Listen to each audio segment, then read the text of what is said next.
கர்த்தர் நல்லவர், கர்த்தர் நல்லவர், கர்த்தர் நல்லவர். இந்த ஏப்ரல் மாதத்திலே நாம் தொடர்ந்து தேவனுடைய இரக்கத்தின் கிருபையின் நிமித்தமாக அப்போஸ்தலனாகிய பேதுருவை குறித்தும் பேதுருவின் வாழ்க்கை வரலாற்றையும் ஆராய்ந்து வருகிறோம், நிதானித்து வருகிறோம், அவைகளை குறித்து கற்று வருகிறோம், தேறி வருகிறோம். இந்த சோத்திரம் பேதுருவை குறித்த வாழ்க்கை வரலாற்றில் முதலாவதாக பேதுருவை குறித்து ஒரு தலையங்கத்தை குறித்து முதல் பார்த்தோம். அதன் பின்பு பேதுருவின் தகப்பனாகி யோனாவை குறித்து பார்த்தோம். அதன் பின்பு பேதுருவின் ஊராகிய பெத்சாய்தாவை குறித்து பார்த்தோம். அதன் பின்பு பேதுருவின் வீட்டை குறித்து நாம் பார்த்தோம். அதன் பின்பு கப்பர் நகுமை குறித்து நாம் தனித்து தியானிக்க உதவி செய்தார். இந்த வரிசையிலே அதன் பின்பாக இரண்டாவது மெயின் பார்ட்டாக பேதுருவும் பெயர்களும் என்ற தலைப்பிலே பேதுருவின் பெயர்களை குறித்து நாம் கைரேகை பார்ப்பதை போல உற்று கவனித்து பார்த்து வருகிறோம். இந்த பேதுருவின் பெயர்களிலே முதலாவது சீமோன் என்றும், இரண்டாவது 8 விதமான சீமோன் என்றும், மூன்றாவதாக கேபா என்றும், நான்காவதாக பேதுரு என்றும், ஐந்தாவதாக சீமோன் பேதுரு என்றும், ஏழாவதாக அப்போஸ்தலனாகிய பேதுரு என்ற பெயர்களும் உண்டு. இதிலே இதுவரைக்கும் நாம் பார்த்தது நம்பர் 1 கேபாவை குறித்தும், நம்பர் 2 பேதுருவை குறித்தும் அன்றைய கிருபையினால் பார்த்தோம். அந்த வரிசையில் இன்றைக்கு நாம் பார்க்க போகிற தேவனுடைய வேத பாடமானது சீமோன் பேதுரு என்கிற பெயரையும், அந்த சீமோன் பேதுருவை பெயருக்கேற்ற காரியங்களை குறித்த சத்தியத்தை கேட்க போகிறோம். அதற்காக பரிசுத்த வேதாகமத்திலிருந்து ஒரு வசனத்தை வாசிக்கிறேன். மத்தேயு சுவிசேஷத்தின் புஸ்தகம் 16ஆம் அதிகாரம் 16வது வசனம். மத்தேயு 16:16 வாசிக்கிறேன். ஜெபத்தோடு கவனிங்கள். சீமோன் பேதுரு பிரதியுத்தரமாக, நீர் ஜீவனுள்ள தேவனுடைய குமாரனாகிய கிறிஸ்து என்றான். ஆம், இங்கு பேதுருவின் பெயரை இந்த மத்தேயு 16:16 சீமோன் பேதுரு என்று பார்க்கிறோம். இந்த சீமோன் பேதுருவை குறித்து நான் உங்களுக்கு சொல்ல வேண்டுமானால் ஏராளமான தாராளமான காரியங்களை சொல்லிக் கொண்டே போகலாம். கர்த்தருடைய நாமத்துக்கு மகிமையும் கிருபையும் தயவும் உண்டாவதாக. இதற்கு முன்பாக பார்த்த கர்த்தர் நல்லவர் பேதுருவை குறித்தும் கேபாவை குறித்தும் பார்த்ததை விட இந்த சீமோன் பேதுருவின் வாழ்க்கையில இன்னும் பல காரியங்களை அறிந்து கொள்வதற்கு ஏதுவாயிருக்கிறது. கர்த்தர் நல்லவர், கர்த்தர் நல்லவர், கர்த்தர் நல்லவர். இந்த கடைசி காலத்துல சிலர் கர்த்தருக்குள் வந்த பின்பு ஆர்வ கோளாறால் என்ன செய்வார்கள், தங்களுக்கு ஏற்கனவே இருக்கிற பெயரை விட்டுவிட்டு கிறிஸ்தவ பெயர் அல்லது கிறிஸ்துவின் பெயர் என்று சொல்லி ஏதோ ஒரு பெயரை வைத்துக் கொள்ளுவார்கள். ஆனால் அந்த புதிய பெயரை வைத்துக் கொண்டார்களே இயேசுவுக்காக, இயேசுவோடு என்று. அப்ப பழைய பேர் எடுத்துருவாங்களாம் கேட்டா எடுக்கவே மாட்டாங்க. அப்போ பழைய பேரும் இருக்கும், புதிய பெயரும் இருக்கும். அதே போலதான் பழைய பரிசுத்த வேதாகமத்தில கூட சோதரம் சிலருக்கு பழைய பெயர் இருந்தது. ஆனால் அந்த பழைய பெயருக்கு பதிலாக புதிய பெயர் அழைக்கப்படலாயிற்று. இப்போ நல்லா கவனிக்கணும். இந்த பேதுருவின் வாழ்க்கையில பேதுரு என்பதோடு முடியாமல் சீமோன் பேதுரு என்று அந்த பேதுரு அழைக்கப்படுகிறார். இந்த சீமோன் பேதுருவை குறித்த முக்கியமான சில சத்தியங்களை சொல்ல வேண்டிய நிலைமையிலே தேவன் என்னை வைத்திருப்பதற்காக தேவனை துதிக்கிறேன், கர்த்தரை ஸ்தோத்தரிக்கிறேன், ஆண்டவருடைய நாமத்தை மகிமைப்படுத்துகிறேன். ஏற்கனவே ஒரு விஷயம் சொன்னேன், அதை திரும்பவும் சொல்லுகிறேன். இந்த சீமோன் பேதுரு கிபி 27 இயேசுவிடன் வந்தான் என்று ஏற்கனவே சொன்னேன். அதுதான் ஆதார குறிப்புகளாகவும் இருக்கிறது. கர்த்தர் நல்லவர், கர்த்தர் நல்லவர். இவன் கிபி அதாவது கிறிஸ்து பிறந்த பின்பு 27 ஆண்டவரிடத்தில் வந்தாலும் இயேசுவால் தேர்ந்தெடுக்கப்பட்ட 12 அப்போஸ்தலர்களில் இந்த சீமோன் பேதுருவிடத்தில் காணப்பட்ட சில நற்கிரியைகள் வேறு எந்த மனுஷரிடத்திலும் காணப்படவில்லை. அப்போ இந்த சீமோன் பேதுரு என்கிற பெயருடைய இந்த பேதுருவின் ஜீவியத்துல காணப்பட்ட முதல் நற்கிரியை என்னவென்று சொன்னால், லூக்கா சுவிசேஷத்தின் புஸ்தகம் 5ஆம் அதிகாரம் 8வது வசனத்தை வாசிக்கும் போது அங்கு வேதம் சொல்லுகிறது, இந்த அப்போஸ்தலனாகிய பேதுரு ஆண்டவராகிய இயேசுவின் பாதத்திலே விழுந்தான் என்று பார்க்கிறோம். லூக்கா 5:8. சீமோன் பேதுரு அதை கண்டு இயேசுவின் பாதத்தில் விழுந்து, இப்போ இந்த கர்த்தர் நல்லவர் சீமோன் பேதுருவாய் இவன் மாறின உடனே, அதாவது முதலாவது கேபாவாய் இருந்தான், இரண்டாவது பேதுருவானான், இப்போ அவன் மூணாவது சீமோன் பேதுரு ஆயிட்டான். இப்ப இந்த சீமோன் பேதுருவா ஆன உடனே அவன் ஜீவியத்தில் வந்த ஒரு மாற்றத்தை பாருங்கள். கர்த்தர் நல்லவே, கர்த்தர் நல்லவே நடக்கிறதுனே அவன் நேராய் போனான், ஆண்டுடைய பாதத்திலே விழுகிறவனாய் காணப்பட்டான். கர்த்தருடைய நாமத்துக்கு மகிமையும் கிருபையும் தயவும் உண்டாவதாக. இந்த கடைசி காலத்துல நிறைய பேருடைய கால்களில் விழுகிறதை பார்க்கலாம். அதிலே கடந்து ஒரு சில ஆண்டுக்கு முன்பு வரை பார்த்தா பெரிய பெரிய படித்த மனிதர்கள், பட்டதாரிகள், அரசியல் அனுபவம் உள்ளவர்கள், வயதுல மூத்தவர்கள் கூட ஒரு ஸ்திரீயின் காலில் விழுகிறத, அந்த ஸ்திரீ கண்டும் காணாமல் இருக்கிறத, இல்லாவிட்டா மற்றவர்கள் போய் இன்னொரு மனுஷனுடைய காலில் விழுகிற அந்த காலில் விழுகிற கலாச்சாரம் நம்முடைய தேசத்துல இருந்தது, நம்முடைய தேசத்துல இருக்கிறது. அது நம்முடைய தமிழ் மாநிலத்திலும் நுழைந்தது. இன்றைக்கும் அந்த காலில் விழுகிற சடங்காச்சாரம் இருக்கிறது. ஆனா ஒண்ணு தெரிந்து கொள்ளணும், இந்த அரசியல்வாதிகள், படித்தவர்கள், கல்விமான்கள், ஞானவான்கள் ஏதோ காரணத்துக்காக காலில் விழுகிறாங்கல்ல, அந்த காலில் விழுதல் என்பது வேறு, இந்த பேதுரு இயேசுவின் காலில் விழுந்தது என்பது வேறு. எனக்கன்பான தேவச்சனமே, அப்படியானால் இந்த அருமையான தேவ மனுஷனாகிய சீமோன் பேதுரு என்னப்பட்ட இந்த பேதுரு என்கிற மனுஷன் கர்த்தருடைய பாதத்தில் விழுகிறதற்கு வெட்கப்படவில்லை. நம்முடைய ஊழியத்துல கடந்த 2023ஆம் ஆண்டு கூட நான் விசுவாசிக்கிறேன், முழங்கால் ஜபத்தை குறித்து போதிக்கப்பட்டது, கற்றுக் கொடுக்கப்பட்டது. அதே போல ஊழியக்காரர்களும் முழங்காலிலேயே நிற்க வைக்கப்பட்டார்கள். நானும் பல மணி நேரமாய் முழங்கால் நின்றுதான் கூட்டத்தை நடத்தேன். அதன் பின்பு சில தேவ பிள்ளைகள் ஊழியத்துக்கு வந்தார்கள். அவர்கள் பெரிய ஆட்டம் பாட்டம் இருக்காது, ஆனா மௌனமா இருந்து தேவர்களோடு பேசுகிறதும் ஊழியக்காரரிடத்தில் காத்திருந்து நன்மையை பெறுகிறதுமாய் இருந்தார்கள். இப்ப நல்லா கவனிக்கணும், இந்த கர்த்தருடைய பாதத்தில் விழுகிறது என்பது எதை குறைக்கிறது? எஸ்ராவின் புஸ்தகம் 10ஆம் அதிகாரத்துல எஸ்ரா என்கிற அருமையான தேவ மனுஷன் கர்த்தருடைய பாதத்துல விழுந்தான். அதனால் நடந்தது என்ன தெரியுமா? மகா சபை அங்கு கூடிட்டு என்று பார்க்கிறோம். அப்ப கர்த்தருடைய பாதத்துல விழுந்தாலே நமக்கு பெரிய காரியங்களை நடக்கும், அதில் சந்தேகத்துக்கு இடமே இல்லை. தேவனுக்கு மகிமையும் கிருபையும் தயவும் உண்டாவதாக. இந்த பேதுரு இயேசுவின் பாதத்தில் விழுந்தது அரசியல்வாதிகள் விழுவதை போல் இருக்கிறதே, அப்படியா என்று கேட்டால் அதுதான் கிடையாது.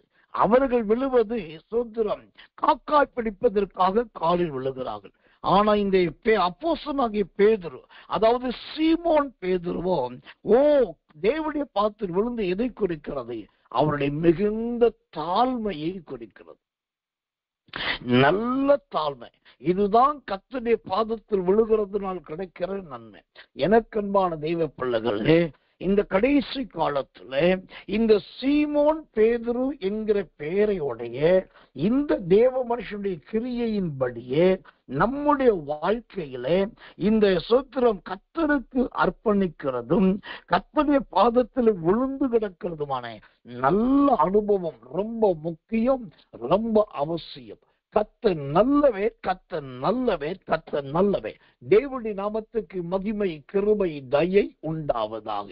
அடுத்ததாக இந்த சீமோன் பேதுருவை குறித்து இன்னும் 1-2 காரியங்களை உங்களுக்காக தெரிவிக்கிறேன், கவனிங்க. கர்த்தர் நல்லவே. சீமோன் பேதுரு என்கிற மனுஷன் பேதுருவாக இருந்த நாட்களில் இயேசுவினிடத்தில் போய் ஒரு காரியத்தை கேட்கிறான். என்ன காரியத்தை கேட்கிறான்? கர்த்தர் நல்லவர்.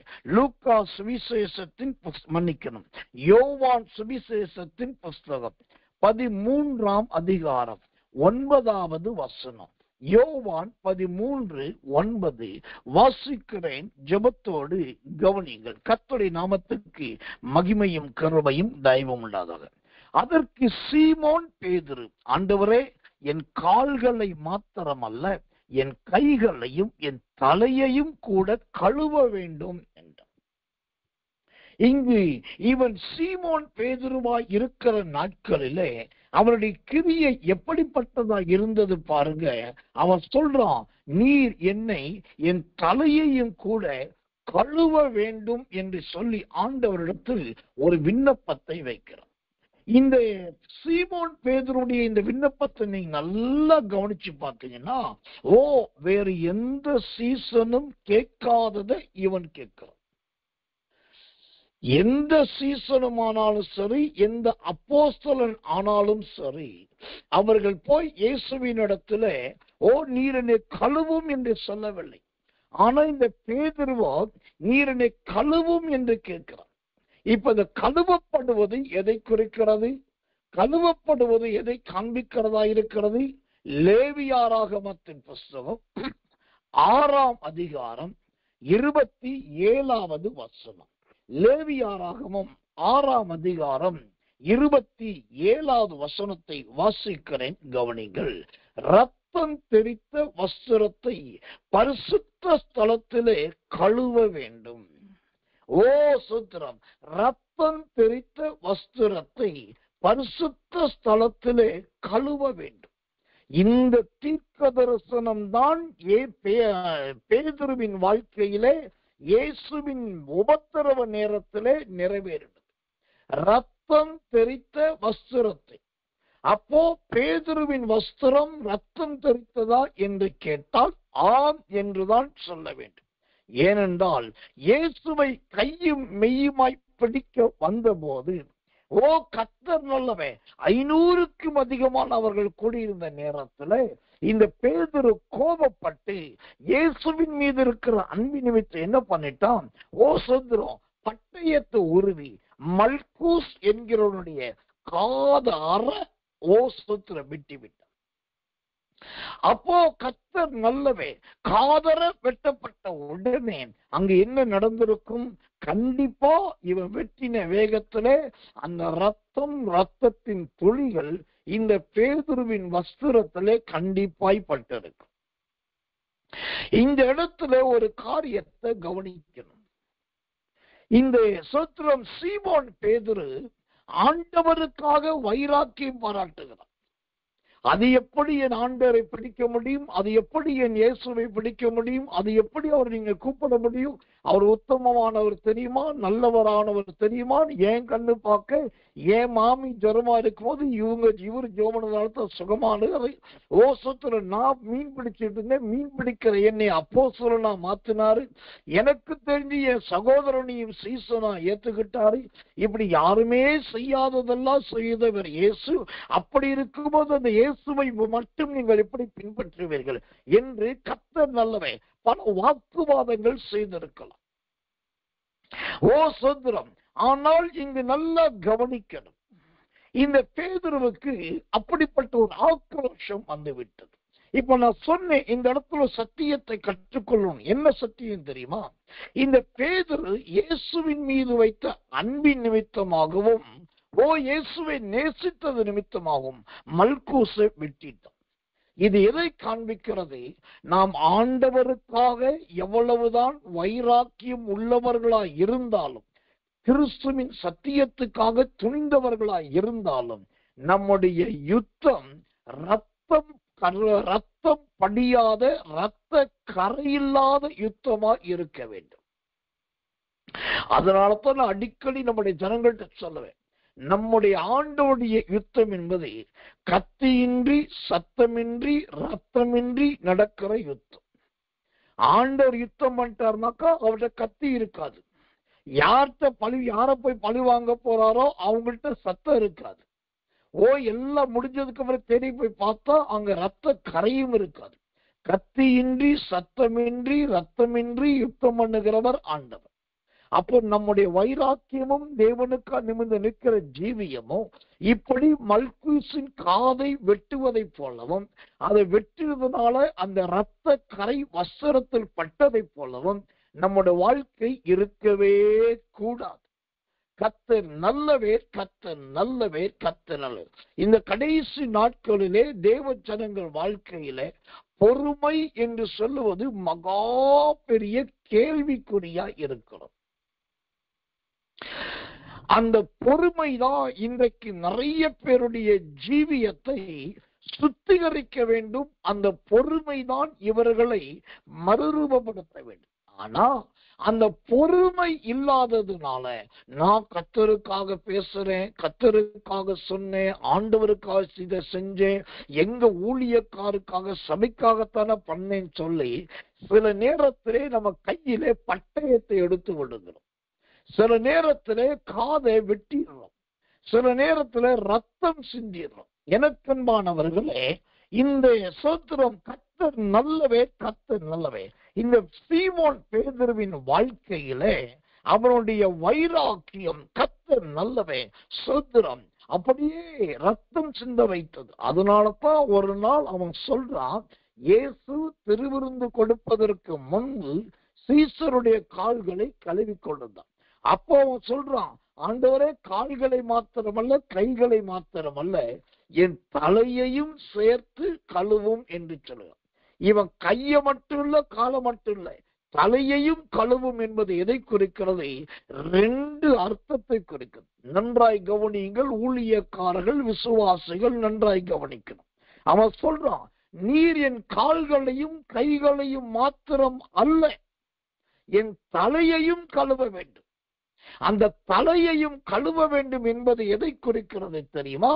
இந்த பட்டயம் எடுக்கணும், காதை வெட்டணும், ரத்தம் சிந்தணும், ஓசத்துல எல்லாருக்கும் நான் தான் அப்போஸ்தலன் காட்டணும், எல்லாருக்கும் ஆண்டவருக்காக நான் தான் செய்தேன்னு எல்லாருக்கும் நிரூபிக்கணும் சொல்லி இப்படியெல்லாம் யோசிக்கிற இந்த தலை சுத்திகரிக்கப்பட வேண்டும். அதுக்காகத்தான் அவன் முதலாவது சொல்லுகிறான், என் தலையையும் சேர்த்து கழுவும். இங்க ஒரு ரகசியத்தை நான் சொல்லணும். சில தேவ மனிதர்கள், சில தேவ மனுஷிகள் கர்த்தருக்காகத்தான் இருக்கிறாங்க, நல்லதா ஊழியம் செய்யறாங்க, நல்லதா சாட்சியா வாழ்றாங்க. ஆனா பல நேரத்துல அவங்களுடைய சிந்தனை, பல நேரத்துல அவங்க யோசனைய பார்த்தீங்கன்னா தலையெல்லாம் சிந்தனையா இருக்கும். ஏதாவது ஒண்ணு யோசிச்சுக்கிட்டே இருப்பாங்க. அதை பத்தி இதை யோசிப்பாங்க, இதை பத்தி அதை யோசிப்பாங்க. நல்லா கவனிக்கணும். இப்படிப்பட்ட தேவையில்லாத யோசனைகளுக்கும் தேவையில்லாத சிந்தனைகளுக்கும் தேவையில்லாத வார்த்தைகளுக்கும் இடம் கொடுக்கிற அந்த தலையெல்லாம் இந்த சீமோன் பேதுருவின் தலை கழுவப்பட்டதை போல நம்முடைய தலையும் கண்டிப்பாய் கழுவப்பட வேண்டும். அதனால தான் இந்த தலையும் கழுவப்பட வேண்டும் என்று சொன்னதுனாலதான் ஓசோத்திரன் பழைய ஏற்பாட்டு காலத்துல எலிசா தீர்க்கதரிசி நாகமானிட்ட சொல்லும் போது, நீ யோர்தான்ல போய் 7 தடவை முழுகி எழுந்திருக்கணும்டா. அப்படின்னாக்கா உன்னுடைய சரீரத்துல மட்டும் சுகம் பத்தாது, உன் தலையிலையும் சுத்திகரிக்கப்பட வேண்டும். தலையிலும் சுத்திகரிப்பு தேவை. அதனாலதான் பேதுரு, சீமோன் பேதுரு சொல்லுகிறார், என் கைகளையும் கால்களையும் மாத்திரமல்ல என் தலையையும் கழுவ வேண்டும். அப்போ முதலாவது அது எதை குறிக்கிறது? அவருடைய சிந்தனை மண்டலத்தை, தேவையில்லாத எண்ணங்களை குறிக்கிறது. 2வது நான் சொன்னேன், இந்த தலையையும் சேர்த்து கழுவும் என்ற வார்த்தை 2 அர்த்தமுடையது என்று சொன்னேன். அது என்ன 2வது அர்த்தம்னா, இன்னும் கொஞ்ச நாட்கள், அதாவது 1-2 ஆண்டுக்கு பின்பு இந்த பேதுரு என்ன, சீமோன் பேதுரு என்னவாய் மாறப்போகிறார்? அப்போஸ்தலர்களுக்கும் சீசர்களுக்கும் சபைகளுக்கும் ஒரு தலைமை போதகனாய் கர்த்தர் மாற்றப் போகிறார். ஒரு தலைமைத்துவத்தின் ஊழியத்தில் கர்த்தர் வைக்க போகிறார். அப்ப தலைமைத்துவம் என்பதே தலைவன். அந்த தலை என்பது எதை குறிக்கிறது? எல்லாத்துக்கும் இருக்கிற முன்னணி. அப்போ இந்த பேதுரு என் தலையையும் கழுவும் என்று சொல்லுவது எதை குறிக்கிறதுன்னா, இனி கொஞ்ச நாள்ல நீர் என்னை தலைமை போதகனாய் மாற்ற போகிறீர். எனக்கு கீழே சீசர்கள் இருப்பார்கள், எனக்கு கீழே அப்போஸ்தலர்கள் இருப்பார்கள், எனக்கு கீழே யூதர்கள் இருப்பார்கள், எனக்கு கீழே ரோமர்கள் இருப்பார்கள், எனக்கு கீழே புறஜாதியார் இருப்பார்கள். நல்லா கவனிக்கணும். ஒன்று சீசர்களின் கூட்டம், இரண்டாவது அப்போஸ்தலருடைய கூட்டம், மூன்றாவது ரோமர்களுடைய கூட்டம், நான்காவது யூதர்களுடைய கூட்டம், ஐந்தாவது புறஜாதியாருடைய கூட்டம். இந்த 5 விதமான கூட்டத்தாருக்கு மத்தியிலே நீர் என்னை உயர்த்த போகிறீர். அதற்கு முன்பு என் தலையை சுத்திகரியும். அப்படின்னா என்ன அர்த்தம்? நீர் என் தலையையும் சேர்த்து கழுவுவீர் என்று சொன்னால் நான் தலைமை ஊழியக்காரனாய் மாறக்கூடிய பாக்கியத்தை பெற்றுக் கொள்ளுவேன்.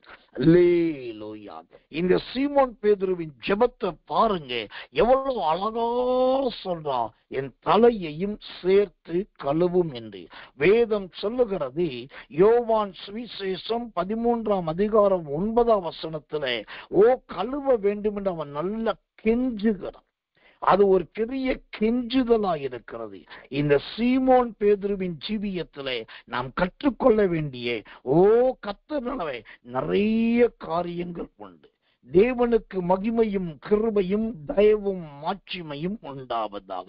அது மாத்திரமல்ல, எனக்கன்பான தேவ பிள்ளைகளே, இந்த சீமோன் பேதுருவை குறித்து நான் சொல்ல வேண்டிய சத்தியம் இன்னும் நிறைய இருக்கிறது. ஏற்கனவே கேபா என்ற தலைப்பிலே பார்த்தோம். 2வது பேதுரு என்ற தலைப்பிலே நிறைய காரியத்தை பார்த்தோம். இன்றைக்கு சீமோன் பேதுரு என்கிற தலைப்பிலே பார்த்து வருகிறோம். இந்த சீமோன் பேதுருவை குறித்து இவ்வளவு நேரம் நான் சொன்ன சத்தியத்தை விட இன்னும் ஒரு ஆழமான ஒரு சத்தியம் சீமோன் பேதுருவை குறித்து உண்டு.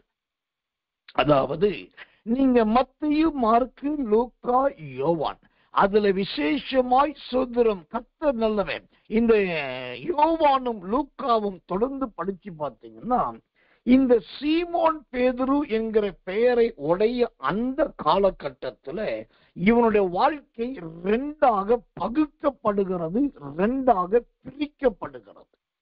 திரும்பவும் சொல்றேன், அவன் கேபாவாய் சொல்லப்பட்ட காலத்தை விட, பேதுரு என்று அழைக்கப்பட்ட காலத்தை விட, சீமோன் பேதுரு என்று அழைக்கப்பட்ட காலத்துல இவனுடைய வாழ்க்கை, அதாவது கிறிஸ்தவ ஜீவியம், ஆவிக்குரிய அனுபவமானது 2ஆக பகுக்கப்படுகிறது, 2ஆக பிரிக்கப்படுகிறது. அப்போ இந்த சீமோன் பேதுரு என்ற பெயரிலே அவன் ஜீவிக்கும் போது பகுக்கப்பட்ட பிரிக்கப்பட்ட 2 காரியம் என்ன? அவனுடைய ஸ்தோத்திரம் 6 விதமான நல்ல பலன்களை, அவனுடைய பலத்தை, ஆவிக்குரிய பலத்தை பார்க்கலாம். அதே சமயத்துல இந்த சீமோன் பேதுருவாய் இருக்கும் போது அவனுடைய 6 விதமான பலவீனத்தை பார்க்கலாம். 6 விதமான பலவீனம் காணப்பட்டது, 6 விதமான பலனும் காணப்பட்டது. வேண்டியவர்கள் குறித்துக் கொள்ளுங்கள். இப்படிப்பட்ட வேத வாக்கியங்களையும் இணை சத்தியத்தையும் நீங்கள் அரிதாய் கேட்பீர்கள். ஆனால் நீங்கள் இதை கவனமாய் ஜெபத்தோடு கவனிப்பீர்கள் என்று சொன்னால் பிற்காலத்தில் இந்த ஜீவ வசனமானது உங்க ஜீவனுக்கு பலனை கொடுக்கும். அப்போ இந்த சீமோன் பேதுருடைய 6 பலவீனம் எது, 6 பலன் எது? முதலாவது, இவனுடைய 6 விதமான, அதாவது சீமோன் பேதுருவை குறித்த 6 விதமான பலவீனத்தை உங்களுக்கு காண்பிக்கும்படியாய் கர்த்தருக்குள் பிரயாசப்படுகிறேன். கர்த்தர் நல்லவே, கர்த்தர் நல்லவே, கர்த்தர் நல்லவே. முதலாவதாக லூக்கா சுவிசேஷத்தின் புஸ்தகம் 5ஆம் அதிகாரம் 8வது வசனம். லூக்கா 5:8 வாசிக்கிறேன். சீமோன் பேதுரு அதை கண்டு இயேசுவின் பாதத்தில் விழுந்து, ஆண்டவரே, நான் பாவியான மனுஷன், நீர் என்னை விட்டு போக வேண்டும் என்றான். இப்போ பேதுருவுடைய 6 பலவீனத்துல ஒரு பலவீனம் என்னன்னாக்கா, என்ன பேசுறோம் என்பதை தெரியாமல் பேசுவது, என்ன சொல்லுகிறோம் என்பதை தெரியாமலே சொல்லுவது. இதுதான் ஒரு பெரிய பலவீனமே. இன்றைக்கு நிறைய பேருடைய வார்த்தை இப்படிதான் இருக்குது. ஆத்திரப்பட்டு பேசுறது, அவசரப்பட்டு பேசுறது, படப்படன்னு ஏதாவது சொல்லிடுறது. அப்புறமா ஐயோ நான் அந்த மீனிங்ல சொல்லல, நான் இத மீன் பண்ணி சொல்லல, எனக்கு அதெல்லாம் தெரியாது, அதை நான் மென்ஷன் பண்ண, நான் சும்மா சொன்னேன் அப்படின்னு சொல்லி அதற்கு 1008 சப்பை கட்டுவது, அதற்கு 1008 தூண்களை நிறுத்த பார்ப்பது. இப்ப அந்த பேதுருவின் பலவீனம் என்ன தெரியுமா? அவங்கிட்ட ஆண்டவர் வந்துட்டாரு, பாதத்துல விழுந்துட்டான், தான் ஒரு பாவி என்பது உணர்ந்துட்டான். இப்ப என்ன செய்திருக்கணும்? நானே ஒரு பாவி, இந்த பாவிய தேடி இயேசு வந்திருக்கிறான்னு சொல்லி, ஆண்டவரே என் பாவத்தை எல்லாம் நீ மன்னிக்கிறதுக்காக ஸ்தோத்திரம் என்று சொல்லி இருக்கணும். ஆனா அவன் என்ன சொல்ல தெரியுமா? நீ என்னை விட்டு போக வேண்டும் என்கிறான். போக வேண்டும். கர்த்தருடைய நாமத்துக்கு மகிமையும் கிருபையும் தயவும் உண்டாவதாக. எனக்கன்பான தேவ பிள்ளைகளே, இன்னைக்கு சிலருடைய ஜெபங்கள் கூட ஜெப நேரத்துல பலவீனங்களை வெளிப்படுத்துகிறது, நல்ல பலத்தை கொண்டு வரவில்லை. வேதாகமத்திலே பல நூற்றுக்கணக்கான ஜெபங்களை குறித்து இருக்கிறது. அதுல எனக்கு ரொம்ப பிடிச்ச ஒரு ஜெபம் என்னன்னா, 1 ராஜாக்கள் புஸ்தகம் 18ஆம் அதிகாரம் 41 முதல் 46 வரைக்கும் இருக்கிற கர்மேல் பர்வதத்திலே எலியா அக்கினியை கொண்டு வந்த ஜெபம்.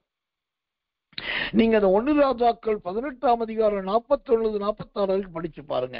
அவருடைய ஜெபம் ரொம்ப ஜென்டிலா இருக்கும். பிதாவே, நான் உம்முடைய ஊழியக்காரன் என்றும் நீருடைய தேவன் என்றும் அறியத்தக்கதாய் இதோ இப்பொழுதே அக்கினியை அனுப்பிவிடாக. ஆபிரகாம், ஈசாக்கு, யாக்கோபின் அந்த பிதாக்களை கொண்டு கேட்கிறேன், கேட்டதுதான் தாமதம்.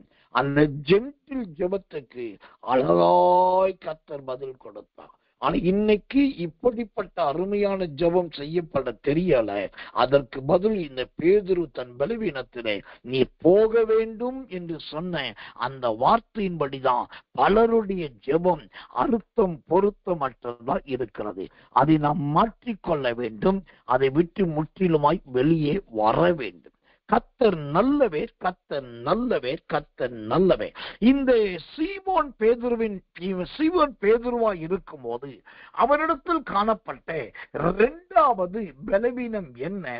யோவான் சுவிசேஷத்தின் புஸ்தகம் 18ஆம் அதிகாரம் 25வது வசனம். யோவான் 18:25 வாசிக்கிறேன், கவனிங்கள்.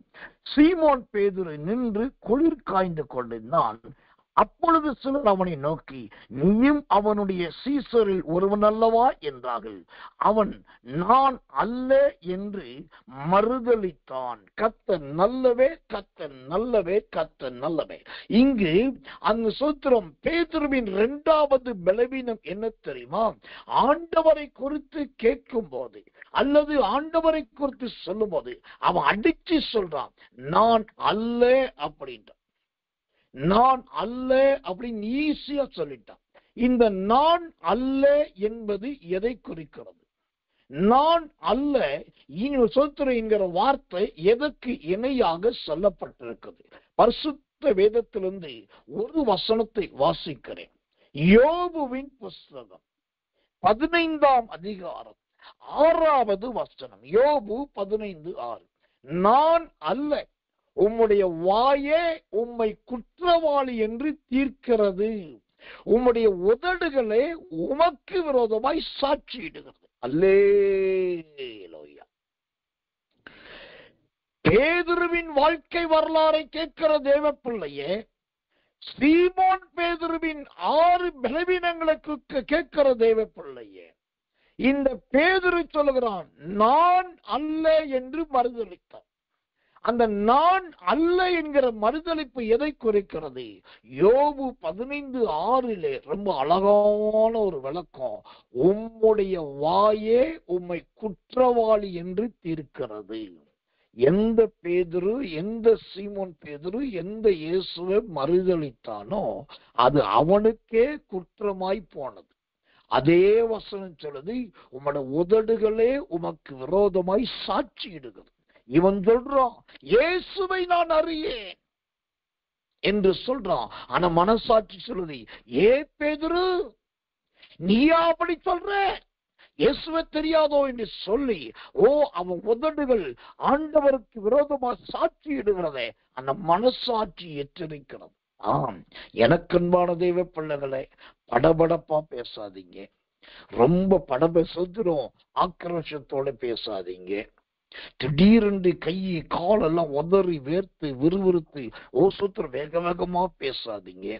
அப்படி நீங்க பேசுனீங்கன்னா எல்லாத்தையும் பேசிட்டு கடைசியா சொல்லுவீங்க, நான் இல்லை என்று சொல்ல வேண்டிய நேரம் வரும். அப்படி நீங்க சொன்னாலும் அந்த ஆவியானவர் சொல்லுவாரு, உன்னுடைய வாய்தான் உன்னை குற்றவாளின்னு தீர்க்குது மகளே, உன்னுடைய உதடுகள் தான் உனக்கு விரோதமா சாட்சி சொல்லுது மகனே, இனி நீ அப்படி பேசாதே அப்படின்னு கத்த. அப்போ இந்த சீமோன் பேதுருவின் இரண்டாவது பலவீனம் என்ன? ஆண்டவரை நான் அல்ல என்று சொல்லி மறுதலித்தான். அவன் மறுதலித்த மறுதலிப்பு அவனையே குற்றவாளியாகவும் சோத்திரம் அவனுக்கு விரோதமாய் சாட்சியாய் கொண்டு வருவதாகவும் மாறிவிட்டது. கொஞ்சம் யோசிச்சு பாருங்க. அன்னைக்கு ஒரு நிமிஷம் தான் தப்பிக்கிறதுக்காக மறுதலிச்சான். இன்னைக்கு அதோட விளைவு என்ன தெரியுமா? உலகம் முழுவதும் பேச்சு. பேதுரு நான் மறுதலிக்கிறவன், பேதுரு நான் சத்தியம் பண்றவன், பேதுரு நான் இயேசுவை வாடா போலான்னு சொல்றவன், பேதுரு நான் பெண்ணுக்கு பயப்படுறவன். அந்த ஒரு கணம் அவன் மறுதலிக்காம இருந்திருந்தா இன்னைக்கு உலகம் முழுக்க தூற்றப்பட்டு இருக்க மாட்டான். கர்த்தர் சொல்லுகிறான், தயவாய் உங்க வாய்களை அடைத்து கொள்ளுங்க. தயவா உதட்ட நல்லா இழுத்து மூடி கொள்ளுங்க. தயவா உங்க குரல் வலையை நல்லா கீழே இறக்கி அடக்கி கொள்ளுங்க. வாய மூடி உதட்ட சொத்துரு திணிச்சு நல்ல குரல் சத்தத்தை குறைச்சு நீங்க இருந்தாலே தேவனுக்குள் தேறினவர்களாய் மாறிவிடுவீர்கள். இது சீமோன் பேதுருவுடைய இரண்டாவது பலவீனம். மூன்றாவது பலவீனம் என்ன தெரியுமா? சோத்திரம் லூக்கா சுவிசேஷம் 5ஆம் அதிகாரம் 8வது வசனம் சொல்லுகிறது, சோத்திரம் நான் பாவியான மனுஷன் என்று சொல்லுகிறான். பாவியான மனுஷன் என்று சொல்லுகிறான். எனக்கன்பான தேவச்சனமே, இது அவனுடைய பலவீனத்தை காண்பிக்கிற மூன்றாவது காரியமா இருக்கிறது. கர்த்தர் நல்லவர், கர்த்தர் நல்லவர், கர்த்தர் நல்லவர். அப்ப பாவியான மனுஷன் என்றால் என்ன? இந்த பாவியான மனுஷன் என்பது எதை குறிக்கிறதா இருக்கிறது? தேவனுடைய நாமத்துக்கு மகிமையும் கிருபையும் தயவும் உண்டாவதாக. இந்த பாவியான மனுஷன் என்கிற அனுபவமே கர்த்தர் நல்லவே. அவன் தன்னுடைய பாவத்தை ஒற்றுக்கொள்ளுவதா இருந்தாலும் அதை பெரிதுபடுத்துகிறதாகவும் சோத்திரம் எல்லாருக்கும் முன்பாய் காண்பிக்கிறதை போல காண்பிக்கிறதாகவும் இருக்கிறது. ஆனால் இந்த பாவியான மனுஷன் என்ற வார்த்தை குறித்து வேதம் என்ன சொல்லுகிறது தெரியுமா? லூக்கா சுவிசேஷத்தின் புஸ்தகம் 19ஆம் அதிகாரம் 7வது வசனம் சொல்லுகிறது, அதை கண்ட யாவரும் இவர் பாவியான மனுஷனிடத்தில் தங்கும்படி போனார் என்று முறுமுறுத்தார்கள். ஆமென். இந்த பேதுருவின் மன்னிக்கணும், சீமோன் பேதுருவின் மூன்றாவது பலவீனம் பாவியான மனுஷன் என்கிற ஒரு அறிக்கை. இது எதை குறிக்கிறது? அவருடைய முறுமுறுப்பை காண்பிக்கிறது. ஆண்டவர் மறிக்க போகிறேன்னு சொன்னா முறுமுறுப்பான். என்னை காட்டி கொடுப்பார்கள் என்று சொன்னா முறுமுறுப்பான். என்னை பிடித்து கொண்டு போவார்கள் என்று சொன்னா முறுமுறுப்பான். ஏதாவது முறுமுறுக்கிற தன்மை இந்த மனுஷன்கிட்ட இருந்தது. இப்ப நல்லா கவனிக்கணும், இவன் தான் அப்போஸ்தலன், இவன் தான் தேவ மனுஷன், இவனுக்கு பேர் சீமோன் பேதுரு. ஆனா அந்த பேதுரு, அந்த சீமோன் பேதுருவுக்குள்ள இத்தனை பலவீனம் இருக்குதான்னாக்கா, இந்த பலவீனம் எல்லாம் அன்னைக்கு மட்டும் இல்லைங்க, இன்னைக்கும் தேவ ஊழியர்களுக்குள், தேவ மனிதர்களுக்குள் காணப்படுகிறது. ஆனா நீங்க சாது சுந்தர் சிங் போன்ற பரிசுத்தவான்களுடைய ஜீவிய சரிதைய, அவங்களுடைய ஹிஸ்டரி புக்கை நல்லா படிச்சு பார்த்தீங்கன்னா, அவங்க புன்முறுவல் பண்ணுவாங்க, அமைதலா இருந்தாங்க, பதில் சொல்லவில்லை, மௌனமா இருந்தாங்க, ஒன்றும் சொல்லாமல் போனார்கள் என்று இப்படிப்பட்ட வார்த்தையை தான் அந்த புத்தகத்துல பார்க்கலாம். ஏன்னா கடந்த கால பரிசுத்தவான்களும் பரிசுத்தவாட்டிகளும் இந்த சீமோன் பேதுருவை போல முறுமுறுக்கிறவர்களாய் இருக்கவே இல்லை. கர்த்தர் நல்லவர், கர்த்தர் நல்லவர். அப்ப பாவியான மனுஷன் என்பது முறுமுறுப்பின் ஆவியை காண்பிக்கிறதா இருக்கிறது. நாலாவதாக இவனுடைய பலவீனம் என்ன பலவீனம் தெரியுமா? யோவான் சுவிசேஷத்தின் புஸ்தகம் 18ஆம் அதிகாரம் 25வது வசனம். யோவான் சுவிசேஷம் 18ஆம் அதிகாரம் 25வது வசனத்தை வாசித்தால் அங்கு தேவனுடைய வார்த்தை இவனுடைய பலவீனத்தை குறித்து இவ்விதமாய் சொல்லுகிறது. சீமோன் பேதுரு நின்று குளிர் காய்ந்து கொண்டிருந்தான். அப்பொழுது சிலர் அவனை நோக்கி, நீயும் அவனுடைய சீசர் ஒருவன் என்றார்கள். அவன் நான் அல்ல என்று சொல்லி மறுதலித்தான். தேவனுடைய நாமத்துக்கு மகிமையும் தயையும் உண்டாவதாக. இப்ப இவரோட வாழ்க்கையில காணப்படுகிற சோத்திரம் அடுத்த காரியம் என்ன அப்படின்னாக்கா, நான் அல்ல என்று சொல்லிக் கொண்டிருந்த அவன் இப்ப அடுத்து என்னவாய் மாறிவிட்டான்? மறுதலிக்கிறவனாய் மாறிவிட்டான். இந்த மறுதலிக்கிறவன் ஆண்டவர் இல்லை என்று சொல்லி, அல்லது நான் ஆண்டவருக்கு உரியவன் இல்லை என்று சொன்னது மாத்திரமல்ல, அதோட விளைவு என்ன ஆனது தெரியுமா?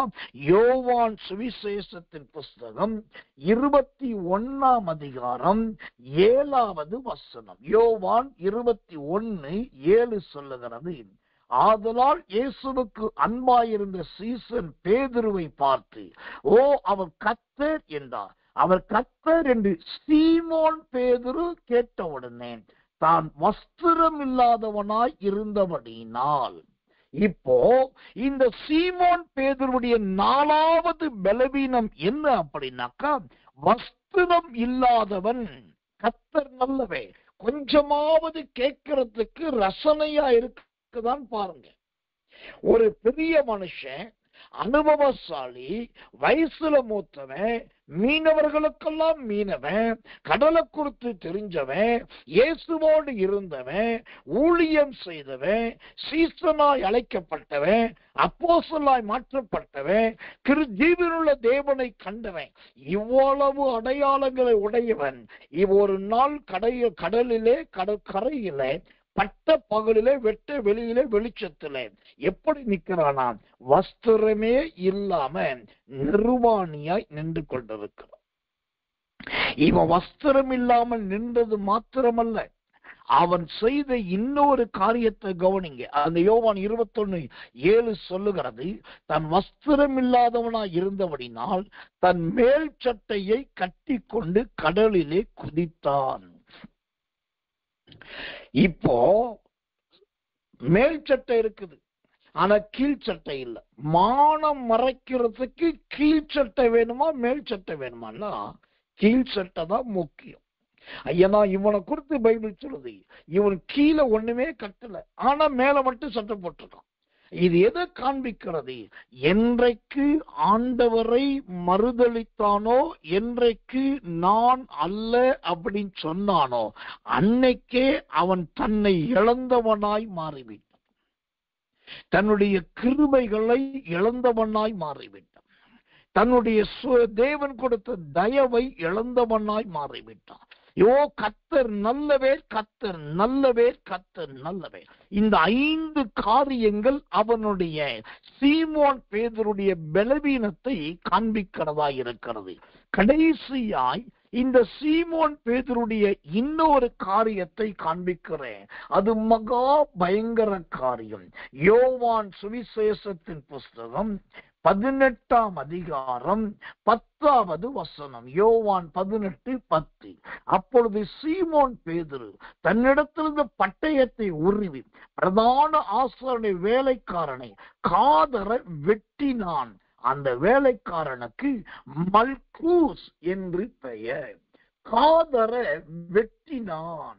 எனக்கன்பான தேவ பிள்ளைகளே, சோதரம் மரணத்துக்கு நியமிக்கப்பட்டவர்களையும் கொலைக்கு ஒப்புவிக்கப்பட்டவர்களையும் விடுவிக்க கூடுமானால் விடுவி என்பதுதான் தேவனுடைய வார்த்தை.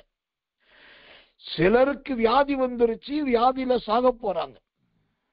சிலர் மகா குற்றம் செஞ்சுட்டாங்க, ஜெயில அடைச்சாச்சு, நீதிமன்றம் அவங்களுக்கு தூக்கு தண்டனை கொடுக்க போகுது.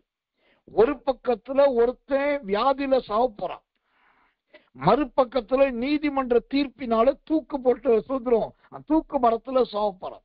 அதனால பைபிள் சொல்லுது, சாவுக்கு நியமிக்கப்பட்டவர்களையும் சொல்றோம் மரணத்துக்கு நியமிக்கப்பட்டவர்களையும் விடுவிக்க கூடுமானால் விடுவி. ஒரு ஊழியக்கான வேலை விடுவிக்கிற வேலை. ஆனா இங்க பேதுரு என்ன பண்றான்? வெட்டினான். அவன் கையில கர்த்தருடைய நியாயப்பிரமாணம் என்கிற பட்டயம் இருக்க வேண்டிய இடத்துல சொத்திரம் ஆயுதமாகிய பட்டயம் இருந்து. இதுதான் இங்க பிரச்சனைக்கு காரணம். இங்க ஒரு ரகசியத்தை சொல்றேன். நீங்க கணவனும் மனைவியா இருக்கலாம், விசுவாசியும் ஊழியக்காரராயிருக்கலாம், சகோதரர்களும் போதகருமாயிருக்கலாம், யாரா இருந்தாலும் சரி, உங்க கையில இல்லாட்டி உங்க பையில அல்லது உங்க பக்கத்துல தேவனுடைய வசனம் என்னும் பட்டயம் இருக்குதா, நியாயப்பிரமாணம் இருக்குதா, இல்லாட்டி ஆயுதம் என்னும் பட்டயம் இருக்கான்னு பாருங்க. நீங்க நல்ல மனுஷியா இருப்பீங்க, நல்ல மனுஷனா இருப்பீங்க. ஆனா கூட இருக்கிற பேதுருக்கள் சிலர் ஆத்திரக்காரர்களா இருப்பாங்க, கோபக்காரர்களா இருப்பாங்க, எரிச்சல்காரர்களாக. அப்படிப்பட்டவர்களை நீங்க பக்கத்துல வச்சிருந்தா ரொம்ப ஜாக்கிரதையாய் இருக்க வேண்டும். நம்முடைய கையில நியாயப்பிரமாண புஸ்தகம் இருக்க வேண்டும், அல்லது ஆவிக்குரிய பட்டயம் இருக்க வேண்டும். அதை விட்டுட்டு ரத்தம் சிந்தத்தக்கதான பட்டயம் இருக்கவே கூடாது. கர்த்தர் நல்லவர், கர்த்தர் நல்லவர், கர்த்தர். இந்த சீமோன் பேதுருவின் இந்த 6 பலவீனங்களை ஆண்டவர் நமக்கு ரொம்ப அழகாய் வரிசைப்படுத்தி காண்பித்தார். அதற்காக அந்த ஆவியானவருக்கு 1 கோடி நன்றிகளை தெரிவிக்கிறேன். இப்போ இந்த சீமோன் பேதுருவிடத்தில் காணப்பட்ட நல்ல சொத்திரம் தேவ பலன், 6 தேவ பலனை நாம் பார்க்க போகிறோம். அந்த 6 நல்ல தேவ பலன் என்ன? முதலாவதாக மத்தேயு சுவிசேஷத்தின் புஸ்தகம் 16ஆம் அதிகாரம் 16வது வசனம். மத்தேயு 16:16 வாசிக்கிறேன். அங்கு தேவனுடைய வார்த்தை இவ்விதமாய் சொல்லுகிறது. கர்த்தருடைய நாமத்துக்கு மகிமை உண்டாவதாக. சீமோன் பேதுரு பிரதியுத்தரமாக, நீர் ஜீவனுள்ள தேவனுடைய குமாரனாகிய கிறிஸ்து என்றார். அல்லேலூயா. இந்த சீமோன் பேதுருவிடத்தில் காணப்பட்ட 6 தேவ பலனில் முதல் தேவ பலன் என்னன்னாக்கா, இயேசு கிறிஸ்துவை அவன் இயேசுவாய் பார்க்கவில்லை, ஜீவனுள்ள தேவனுடைய குமாரனாக கிறிஸ்து. அப்படின்னா ஆதியும் அந்தமும் உள்ளவரும், அல்பாவும் உமேகாவும் ஆனவரும், நேற்றும் இன்றும் என்றும் மாறாதவருமான அந்த ஜீவனுள்ள தேவனாகிய பிதாவின் குமாரனாகிய நீர். எவ்வளோ பெரிய ஆழ அர்த்தத்தையும் கண்டுபிடிச்சிருக்கான் பாருங்க. இதுதான் இந்த சீமோன் பேதுருவிடத்தில் காணப்பட்ட முதலாவது தேவ பலன். நம்ம கிட்ட இருக்கிற அபிஷேகம், நமக்குள்ள இருக்கிற பரிசுத்த ஆவி, நமக்குள்ள இருக்கிற கர்த்தருடைய நிறைவானது இப்படிப்பட்ட பெரிய ரகசியங்களை வெளிப்படுத்தக்கூடியதா இருக்கணும். என் மரத்துல மாங்காய் காய்க்கும், உன் வீட்டுல தேங்காய் காய்க்கும், மரத்துல வாழை மரத்தை நடுவதுல வாழைக்காய் காக்கும். இதெல்லாம் வெளிப்பாடு கிடையாது. வாழை மரத்தை நட்டா வாழைக்காய் தான் காய்க்கும், முருங்கைக்காய் காய்க்காது. இதை ஒரு தீர்க்க தரிசனமா சொல்லிட்டு தெரியக்கூடாது.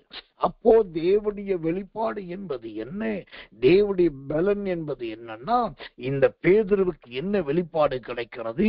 ஓ கர்த்தர் நல்லவன், நீ ஜீவனுள்ள தேவனாகிய கிறிஸ்து. அல்லேலூயா. எனக்கன்பானவர்களே, இந்த கடைசி காலத்திலே விசுவாச தேவ பிள்ளைகளுக்குள்ளும் நல்ல போதக பிதாக்களுக்குள்ளும் இப்படிப்பட்ட தேவ பலன் கண்டிப்பாய் நிரப்ப வேண்டும். இப்படிப்பட்ட தேவ பலன் அதிகமாய் உண்டாக வேண்டும். கர்த்தர் நல்லவே, கர்த்தர் நல்லவே, கர்த்தர் நல்லவே. இதுமா இப்போ இவன் ஜீவனுள்ள தேவனுடைய குமாரனை மட்டும் கண்டுபிடிக்கல. இரண்டாவது, இந்த சீமோன் பேதுருடைய தேவ பலன் என்னன்னாக்கா, யோவான் சுவிசேஷத்தின் புஸ்தகம் 6ஆம் அதிகாரம் 68வது வசனம் என்று விசுவாசிக்கிறேன். யோவான் 6ஆம் அதிகாரம் 68வது வசனம். சீமோன் பேதுரு அவருக்கு பிரதியுத்தரமாக, ஆண்டவரே, யாரிடத்தில் போவோம்? நித்திய ஜீவ வசனங்கள் உம்மிடத்தில் உண்டு. அல்லேலூயா. அந்த பேதுருவுக்கு இருந்தது 2 கண்ணுங்க. உங்களுக்கும் எனக்கும் இருக்கிற மாதிரி அவனுக்கும் 2 கண்ணு. இயேசு கிறிஸ்துவை பார்க்கும்போது ஒரு கண்ணுல ஜீவனுள்ள தேவனுடைய குமாரனாகிய கிறிஸ்துவை பார்த்தோம். அவனுடைய இன்னொரு கண்ணுல அவன் தேவனுடைய சொத்திரம் வசனத்தை பார்க்கிறான். தேவனுக்கு மகிமையும் கிருபையும் தயவும் உண்டாவதாக, நித்திய ஜீவ வசனங்கள் உம்மிடத்தில் உண்டே. 12 அப்போஸ்தலர்கள் இருக்கிறாங்க. அவங்க யாருக்கும் இல்லாதது இந்த பேதுருவிடத்தில் கிடைக்கிறது. கர்த்தர் நல்லவே, கர்த்தர் நல்லவே.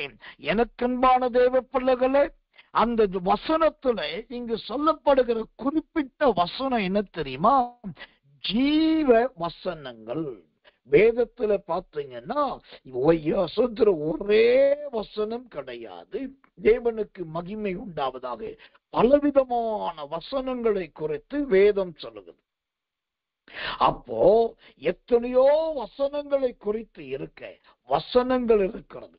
அனுப்பப்பட்ட வசனம் இருக்கிறது, நித்திய வசனம் இருக்கிறது, நீதியின் வசனம் இருக்கிறது, கிருபையின் வசனம் இருக்கிறது. இப்படி பலவிதமான வசனம் இருக்குது. ஆனா அதுல ஒன்று ஜீவ வசனம் என்று இந்த அருமையான சீமோன் பேதுரு கண்டுபிடிக்கிறார். இந்த சீமோன் பேதுரு கண்டுபிடிச்ச அந்த ஜீவ வசனம் எதை குறிக்கிறது தெரியுமா? பிலிப்பியருக்கு எழுதின நிருபம் 2ஆம் அதிகாரம் 14வது வசனம். பிலிப்பியர் 2:14. நான் வீணாக ஓடினதும் வீணாக பிரயாசப்பட்டதும் இல்லை என்கிற மகிழ்ச்சி கிறிஸ்துவின் நாளில் எனக்கு உண்டாயிருப்பதற்கு ஜீவ வசனத்தை பிடித்து கொண்டு உலகத்திலே சுடர்களை போல பிரகாசிக்கிறேன். அல்லேலூயா. இங்கு அருமையான அப்போஸ்தலனாகிய பவுல் சொல்லுகிறார், ஜீவ வசனம் என்றால் என்னவென்று சொன்னால், கர்த்தரே, கிறிஸ்துவின் நாளிலே எனக்கு மகிழ்ச்சி உண்டாயிருப்பதற்கு இந்த ஜீவ வசனம். வசனம் என்பது பூமிக்குரியது, ஆனா ஜீவ வசனம் என்பது கர்த்தருடைய நாளுக்குரியது. அந்த கர்த்தருடைய நாளிலே தம்முடைய பிள்ளைகளுக்கு கொடுக்கிற மகிழ்ச்சிக்குரியதுதான் ஜீவ வசனம். அப்போ இந்த சீமோன் பேதுருடைய வெளிப்பாடு பாருங்க, சீமோன் பேதுருடைய தரிசனத்தை பாருங்க. ஒரு காலத்துல சபையில விசுவாசிகள் இப்படிதான் இருந்தாங்க. ஒரு சபையிலே நான் கண்டு பிரமித்து போன ஒரு காரியம், அந்த சபை போதகரை கொண்டு சென்றார். பாஸ்டர், இப்போ நீங்களும் நானும் நேற்று நைட்டு ஒன்னாதான் உட்கார்ந்து சாப்பிட்டோம். நீங்க படுத்திருந்த ரூம்ல தான் நான் வந்து உங்களோட தான் ரூம்ல படுத்திருந்தேன். அப்புறம் காலையில கிளம்பி 2 பேரும் ஒன்னாதான் வந்தோம். இப்ப நான் சர்ச்சுக்கு நம்ம வந்துட்டோம். இவ பாருங்க, ஒரு சகோதரியை கூப்பிடுறேன். அவங்க இன்னைக்கு நான் என்ன செய்தி கொடுக்க போறேனோ அந்த பிரசங்கத்தை அவங்க எழுதிட்டு வந்திருப்பாங்கன்றார். உங்களுக்கு புரியும் நினைக்கிறேன். ராத்திரியெல்லாம் காத்திருந்து ஜெபித்து ஒத்த வாக்கியத்தை தேடி, கமாண்டிஸை தேடி, கண்கார்டன்ஸை தேடி, அதுக்கு இதுக்கு வசனங்களை ஒப்புமை எடுத்து ஒரு பிரசங்கத்தை தயாரிச்சுக்கிட்டு ஒரு ஊழியக்கார் வரார். அவ்வளோ கஷ்டப்பட்டு எடுத்துட்டு வந்த செய்தியை பார்த்தா, சர்ச்சுக்கு வந்த உடனே அங்க ஒரு சகோதரி ஏற்கனவே இங்க பாஸ்டர் எடுத்த செய்தியின் தலைப்பையும் செய்தியின் வசனங்களையும் அப்படியே முன்கூட்டி எழுதிட்டு வந்திருக்கு. அப்ப நான் கேட்டேன், இவ்வளவு காலம் உங்க பிரசங்கத்தை தான் நீங்க எடுக்க போறத கரெக்டா இவங்க எடுத்துட்டு வர்றாங்க, அந்த சகோதரிக்கு ஜீவ வசன வெளிப்பாடு இருக்குன்னு சொல்றீங்க. இன்னைக்கு நம்ம சர்ச்சில் பிரசங்கம் பண்ண நான் வந்திருக்கேன். ஏன் செய்தி என்ன தலைப்பு, நான் எதை வச்சு பிரசங்கம் பண்ண போறேன், அல்லது நான் எடுத்த குறிப்புகள் என்ன, அதை அந்த சகோதரி சொல்ல முடியுமா அப்படின்னு. ஆனா பேசிட்டு இருக்கும் போது சிரிச்சுக்கிட்டு அந்த சகோதரி பேரை சொல்லி கூப்பிட்டார். அந்த சகோதரி வந்தாங்க. மா, இன்னைக்கு ஐயா வந்திருக்கார், ஐயா தான் பிரசங்கம் பண்ண போறார், உனக்கு நான் இந்த வரைக்கும் தெரிவிக்கல, ஆனா இன்னைக்கு ஐயா என்ன பிரசங்கம் பண்ண போறாரு நீ எழுதிட்டு வந்திருப்பேன்னு நான் சொன்னேன், நீ உன் டைரியை கொண்டாந்து காட்டுன்றது. தேவ சமூகத்தை சொல்றேன், அந்த சகோதரி கொண்டு வந்து டைரியை காட்டுறாங்க சிரிச்சுக்கிட்டே. காட்டுனாக்கா நான் உட்காந்து ப்ரிப்பேர் பண்ணி எழுதி என் பைபிள்ல பேக் சைட்ல வச்சுட்டு வந்திருக்கிற பேப்பர்ல இருக்கிற அந்த மெசேஜ் அப்படியே அந்த சகோதரிட்ட இருக்கு.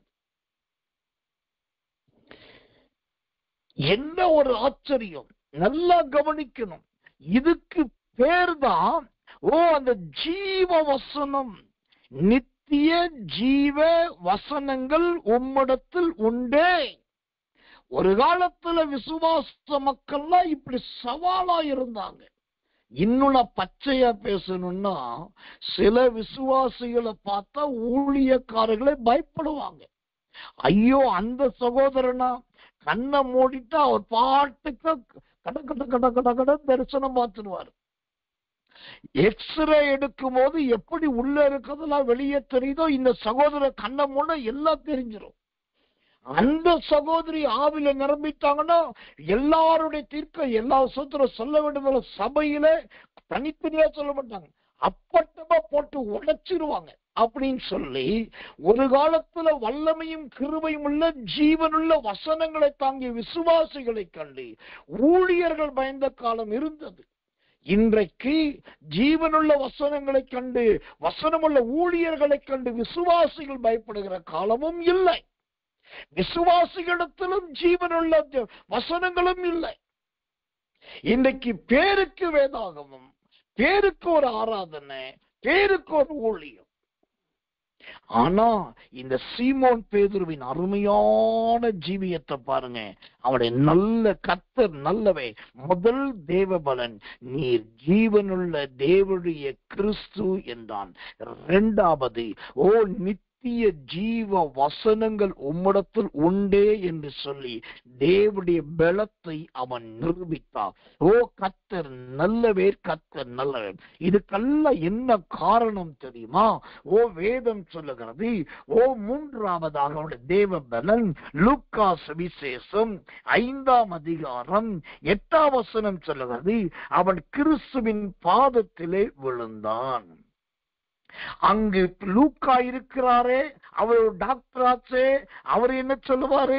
இவர் மார்க்குவாச்சே, சோத்திரம் இயேசுவின் திருப்தியை குறித்து சொல்லுகிறவரே, அவர் என்ன சொல்லுவாரு? சோத்திரம் மற்ற என்னுடைய சகோதரன் அந்திரேயா இருக்கிறானே, அவன் என் சகோதரனாச்சே, அவன் என்ன சொல்லுவான்? இதெல்லாம் பார்க்கல. அவனுக்கு பேதுருவுக்கு, அந்த சீமோன் பேதுருக்கு ஒரே நோக்கம், நான் கர்த்தருடைய சமூகத்திலே விழணும், தேவனுடைய பாதத்துல விழணும். இது எதை குறிக்கிறது? அவனுடைய பிரதிஷ்டையுள்ள ஜீவியத்தை காண்பிக்கும். பிரதிஷ்டையுள்ள ஒரு ஜீவி. இந்த கடைசி காலத்துல அப்போஸ்தலனாகவும் தீர்க்கதரிசியாகவும் பிஷப்பாகவும் ரெவரண்டாகவும் ஊழியக்காரராகவும் அல்லது தேறின விசுவாசியாகவும் முந்தின விசுவாசியாகவும் பாரம்பரிய விசுவாசியாகவும் வாழுகிற நாம் எப்படி வாழ வேண்டும் என்று சொன்னால், இந்த பேரும் புகழும் பட்டங்களோடு வாழ்வதை விட ஒரு பிரதிஷ்டையுள்ள வாழ்க்கை வாழணும். இன்னைக்கு ஒரு குடும்பத்தை கூப்பிட்டு நாங்க ஒரு ஸ்பெஷல் மீட்டிங் வச்சிருக்கோம், நீங்க கண்டிப்பா வாங்கன்னு சொன்னா அழகாக கூட்டத்துக்கு வந்துடுறாங்க. அந்த கூட்டம் முடிகிறதுக்கு 3/4 மணி நேரம் லேட் ஆனாலும், 4 மணி நேரம் கூட்டம் 5 மணி நேரம் ஆனாலும் பொறுமையா இருக்கிறாங்க. எதுக்கு பொறுமையா இருக்கிறாங்கன்னா, அந்த வந்திருக்கிற விசேஷ ஊழியக்காரத்தை எப்படியாவது தலைய கொடுத்துடணும், அவருக்கு என்னை தொற்றணும், அவர் ஏதாவது சொல்லிடணும், அவ்வளவு பொறுமை. சரி, கூட்டத்துக்கு வந்தீங்க, சரி, இவ்வளவு காத்திருந்தீங்க, சரி, ஊழியக்காரத்தை ஜெபிக்கிறதுக்கு அது இவ்வளவு பொறுமை இருக்குது. இதே பொறுமை உங்க வீட்டில கதவை சாத்துக்கிட்டு தனியா ஜெபிக்கும் போது இருக்குதா? வாரத்துல ஒரு நாள் உபவாச கூட்டம் நீங்களே உபவாசம் இருக்கீங்களே, அப்போ இந்த சீமோன் பேதுரு இயேசுவின் பாதத்தில் விழுந்ததை போல மணிக்கணக்கா விழுந்து கிடக்க முடியுதா? அங்கே பொறுமை தாங்கல. தனியா இருக்கும்போது சீமோன் பேதுருவை போல கர்த்தருடைய பாதத்தில் விழ முடியல.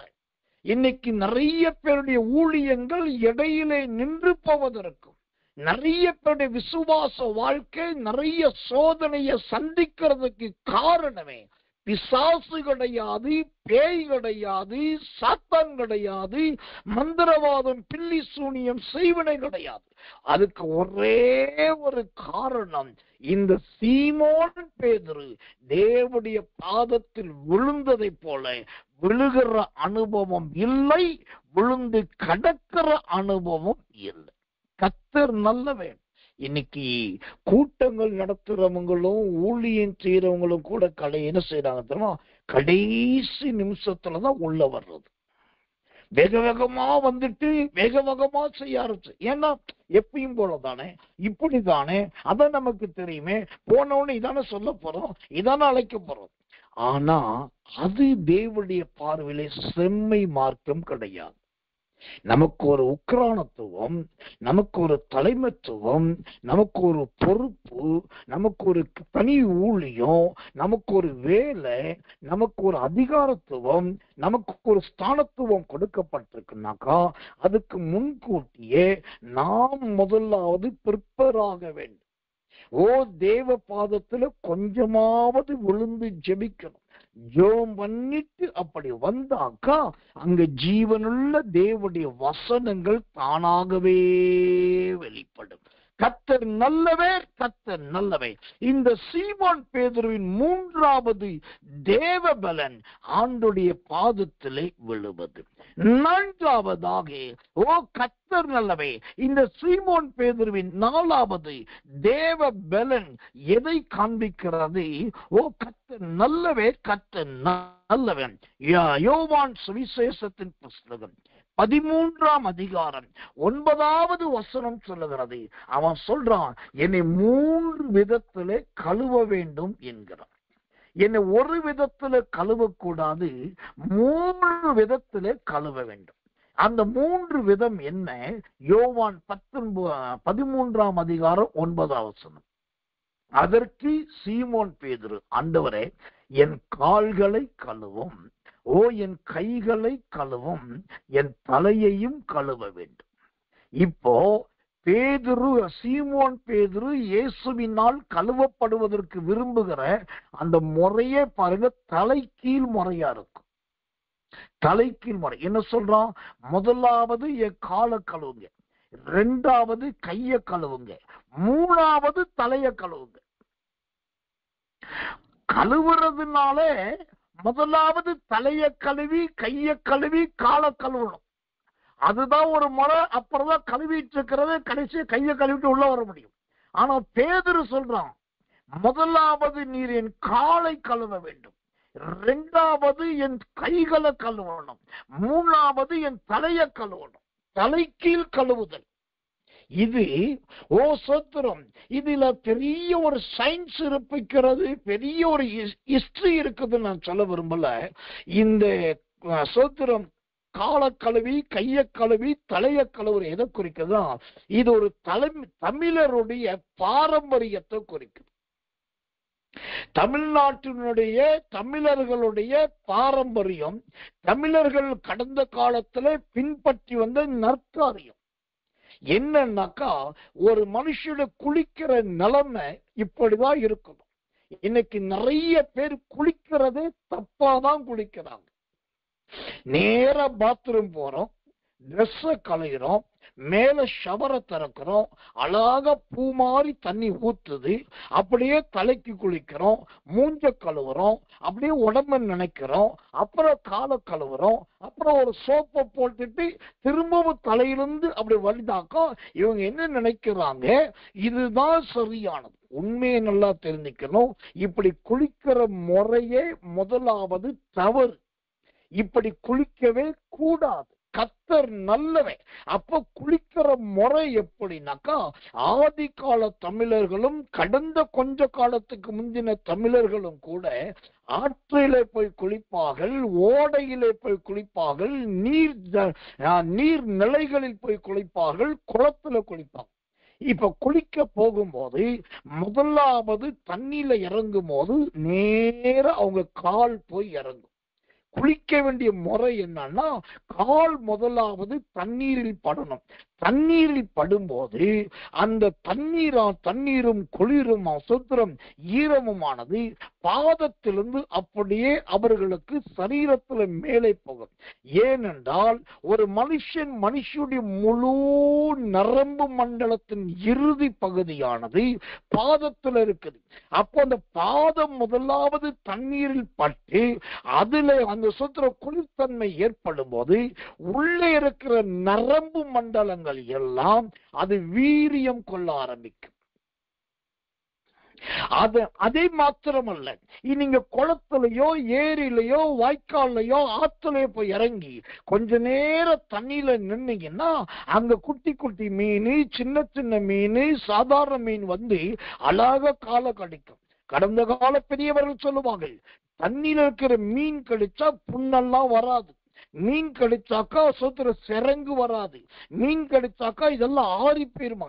ஏன்னாக்கா அந்த தண்ணியில போய் முதலாவது காலை வச்சு நினைக்கும் போது அந்த மீன்களும் அங்க இருக்கிற புழுக்களும் அல்லது அந்த தண்ணீரில் இருக்கிற நல்ல சில உயிர்களும் அது நம்ம சூழ்ந்து வரும்போது நம்முடைய உடம்புல இருக்கிற அழுக்கெல்லாம் முதலாவது ஊற ஆரம்பிக்கும். அப்புறம் பாத்தீங்கன்னா தண்ணியில போய் காலை வச்ச உடனே யாருமே நேரா முங்க மாட்டாங்க. அடுத்து என்ன பண்ணுவோம், கையை நீட்டுவோம். யானையோட துதிக்கைய மாறி, யானை துதிக்கைய நீட்டி தேங்காய் வாங்குற மாதிரி பழம் வாங்குற மாதிரி இவங்க நேர கையை நீட்டி அந்த தண்ணியை தொடுவாங்க. தொடும்போதே அவங்களுக்குள்ள ஒரு விதமான புல் அரிப்பு உண்டாகும், அவங்களுக்குள் ஒரு விதமான இதம் உண்டாகும், அவங்களுக்குள் ஒரு விதமான மெல்லிய சுகம் உண்டாகும். அப்புறம் அந்த தண்ணியை தூக்கி மெதுவா சோத்திர தோல்ல தெளிப்பாங்க, அப்புறம் உடம்புல தெளிப்பாங்க, அப்புறம் கொஞ்சம் எடுத்து முகத்துல தெளிப்பாங்க. இப்ப என்ன ஆயிருச்சு, காலெல்லாம் தண்ணி ஆகி கையில தொட்ட தண்ணி உடம்புல பரவி அது அப்படியே முகத்துக்கு போய் ஏறத்தாழ பெரும்பாலான இடம் ஈரமாகிறது. இப்போ உங்க சரீரம் குளிப்பதற்கு தண்ணீரால் கழுவப்படுவதற்கு ஆயத்தமாகி விட்டது. இதற்கு பின்புதான் நீங்க என்ன செய்யணும், அந்த தண்ணீரிலே முழுக வேண்டும், அந்த தண்ணீரிலே இறங்க வேண்டும். அதன் பின்பு நீங்க பண்ணி பாருங்க, கர்த்தர் நல்லவே. இது உங்கள் சரீரத்துல பெரிய மாற்றங்கள் வரும். இதை போலதான் இங்கு பேதுரு சொல்லுகிறார், முதலாவது ஆண்டவரே என் கால்களை கழுவும், இரண்டாவது ஆண்டவரே என் கைகளை கழுவும், மூன்றாவது ஆண்டவரே என் தலையை கழுவும். இது நான் சொன்னது தமிழருடைய பாரம்பரியத்தின்படி. ஆனா அதே சமயத்துல இந்த முதலாவது கால்களை கழுவும் என்று சொல்லுகிறாரே, இந்த கால் கழுவுவது எதை குறிக்கிறது? பிரசங்கியின் புஸ்தகம் 5ஆம் அதிகாரம் சொல்லுகிறது, நீ தேவாலயத்துக்கு போகும்போது உன் கால் நடைகளை சீர்தூக்கி பார் என்று பார்க்கிறது. ஏன்னாக்கா இந்த காலானது பல நல்ல இடத்துக்கு போகுது, கெட்ட இடத்துக்கு போகுது, உயிர்த்தெழுந்த இடத்துக்கு போகிறது, செத்தவர்கள் வீட்டுக்கு போகுது. அப்போ அதோடு போறதுக்கு முன்னாடி உன் கால்களை நல்லா கழுவ வேண்டும். கத்துனை. இரண்டாவது, கைகள் கழுவது எதை குறிக்கிறது தெரியுமா? யாருடைய குற்றத்துக்கும் நான் ஜவாப்தார் கிடையாது. யாருக்கும் எனக்கும் மனஸ்தாபம் கிடையாது. நான் யார்கிட்டையும் சண்டை போடல. ஏன்னா பிலாத்து இயேசுவை சோத்திரம் தீர்ப்பு சொல்லும் போது தண்ணீரில் கைகளை கழுவினான். என்னன்னா, இந்த இரத்த சாட்சிக்கு நான் பங்காளி கிடையாது, இவர் குற்றமற்றவர் என்று நான் சொல்லுகிறேன் என்று சொல்லி ஒரு சத்திய பிரமாணத்தை தண்ணீரில் எடுக்கிறான். அப்ப கை கழுவது எதை குறிக்கிறது? நான் யாரையும் அடிக்கவில்லை, யாரிடத்திலும் சண்டை போடவில்லை, என் கை குற்றமற்ற கைகளாய் இருக்கிறது. ஆண்டவரே, இந்த குற்றமற்ற மனுஷனா நான் மாறணும்னா இரண்டாவது என் கைகளை கழுவும், மூன்றாவது என் தலையையும் கழுவும். இந்த தலையை கழுவுறது இயேசுவின் வேலை கிடையாது. இந்த தலையை கழுவுறது யார் வேலைன்னா பரிசுத்தாவியின் வேலை. சூத்திரம். அப்போஸ்தலர் நடபடிகள் 10ஆம் அதிகாரம் 44வது வசனத்திலும், அப்போஸ்தலர் நடபடிகள் 2ஆம் அதிகாரம் 2, 3, 4வது வசனத்திலும், அப்போஸ்தலர் நடபடிகள் 2ஆம் அதிகாரம் 16, 17வது வசனங்களை படிச்சு பார்த்தீங்கன்னா அங்கு பரிசுத்த ஆவியானவர் வந்து இறங்குகிறார். எங்க இறங்குகிறார்? ஒவ்வொருத்தருடைய தலையில வந்து இறங்குகிறார். இப்போ கால்களை கழுவது பாவங்களை அறிக்கை செய்வது, கைகளை கழுவது நான் குற்றமற்றவளாய் இருக்கிறேன் என்பது, என் தலையை கழுவதோ நான் முற்றிலும் பரிசுத்த ஆவியானவரால் சுத்திகரிக்கப்பட்டு விட்டேன். அல்லேலூயா. முழுவதும் ஆண்டவரால் பரிசுத்தமாக்கப்பட்டு விட்டேன் என்பது அந்த வெளிப்பாட்டுபடிதான் ஐயா இந்த சீமோன் பேதுரு சொல்றாரு. ஆண்டவரே, என் காலை கழுவுங்க, என் கைய கழுவுங்க, என் தலைய கழுவுங்க. இந்த வேத விளக்கமும் இந்த வசனத்தின் வியாக்கியானமும் எத்தனை பேருக்கு தெரியும் தெரியல. ஆனா தெரியாதவர்கள் வாசிச்சுட்டு அவன் அப்படி பண்ணான்னு சொல்லிட்டு வேகமா போயிடுறாங்க. ஆனா உண்மை தெரிந்து கொள்ளுங்க எனக்கு அன்பான தேவ பிள்ளைகளே, இதுதான் இந்த சீமோன் பேதுருவுடைய அருமையான தேவ பலன். எனக்கு என்ன ஆச்சரியம் தெரியுமா? நல்லா படிச்ச லூக்கா பக்கத்துல இருக்காரு, நல்ல சாப்பாடு சம்பாதிக்கிற பிலிப்பு பக்கத்துல இருக்காரு, சொந்த சகோதரனாகிய அந்திரேயா கூட இருக்காரு, இன்னும் யோவான் இருக்காங்க, யாக்கோபு, இடிமுழக்கத்தின் மக்கள், டட்டார் புடார் பேசுறவங்க, இவ்வளவு தாழ்ந்து உள்ளவங்களுக்கெல்லாம் இந்த வெளிப்பாடு இல்லைங்க. மீனவன் என்றும் செம்படவன் என்றும் அல்லது கடற்கரை வாழ்கிறவன் என்றும் மறுதலுக்கு பேர் பெற்ற அந்த பேதுருவுக்கு பாருங்க எவ்வளவு அழகான ஒரு வெளிப்பாடு. நான் பாவமெல்லாம் கழுவப்படுவதற்கு என் கால்கள் கழுவப்படணும், எந்த குற்றமும் என்னிடத்து இல்லை என்பதற்கு கைகள் கழுவப்படணும். நான் முற்றிலும் பரிசுத்தமாக்கப்பட்டதற்கு பரிசுத்தாவியினால் கழுவப்பட வேண்டும். அருமையான இந்த வெளிப்பாடு நம்முடைய வாழ்க்கையில் உண்டாவதாக. ஐந்தாவதாக இந்த சீமோன் பேதுருவுடைய ஐந்தாவது பலன் என்ன தெரியுமா? 2 பேதுருவின் புஸ்தகம் 1ஆம் அதிகாரம் 1வது வசனம். 2 பேதுரு 1ஆம் அதிகாரம் 1வது வசனத்தை வாசிக்கிறேன். எனக்கு பேதுருவின் ஜீவியத்தில் ரொம்ப பிடிச்ச வசனம் இந்த வசனம். அடிக்கடி நான் பல கூட்டத்துல பயன்படுத்துறது என்ன வசனம்? 2 பேதுரு 1:1. நம்முடைய தேவனும் இரட்சகருமாயிருக்கிற இயேசு கிறிஸ்துவினுடைய நீதியால் எங்களைப் போல அருமையான விசுவாசத்தை பெற்றவர்களுக்கு இயேசு கிறிஸ்துவின் ஊழியக்காரனும் அப்போஸ்தலனுமாகிய சீமோன் பேதுரு எழுதுகிறார். இங்க நல்ல கவனிங்க. சீமோன் பேதுரு என்கிற பெயரை 3ஆவதா எழுதிட்டு, அப்போஸ்தலன் என்கிற பெயரை 2ஆவதா எழுதிட்டு, இயேசு கிறிஸ்துவின் ஊழியக்காரன் என்கிற பெயரை 1வது எழுதுகிறார். அவனுக்கு சுதந்திரம். இவனுடைய 5வது தேவ பலன் தான் எப்போதும் 1வது இயேசுவுக்கு ஊழியக்காரன், 2வது தான் நான் இந்த உலகத்துக்கு அப்போஸ்தலன், 3வது தான் எங்க அப்பாவுக்கு நான் சீமோன் பேதுரு. எவ்வளவு அறிவாளி பாருங்க. ஆண்டவராக இயேசுவை முன்னிலைப்படுத்துகிறான், இயேசு செய்கிற உலகத்தை முன்னிலைப்படுத்துகிறான், மூன்றாவது தன் குடும்பத்தை கொண்டு வரான்.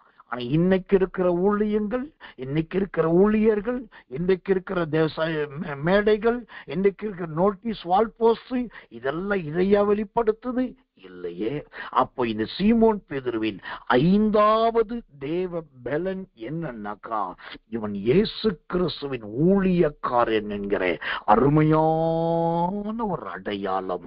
6வதாக, இந்த இவ்வளோ பெரிய நல்ல நற்கிரியையுடைய இந்த சீமோன் பேதுருவுக்கு ஏதாவது நன்மை கிடைச்சிருக்கணுமே, ஏதாவது ஒரு உதவி கிடைச்சிருக்கணுமே, கண்டிப்பா ஆண்டு செய்திருக்கணுமே.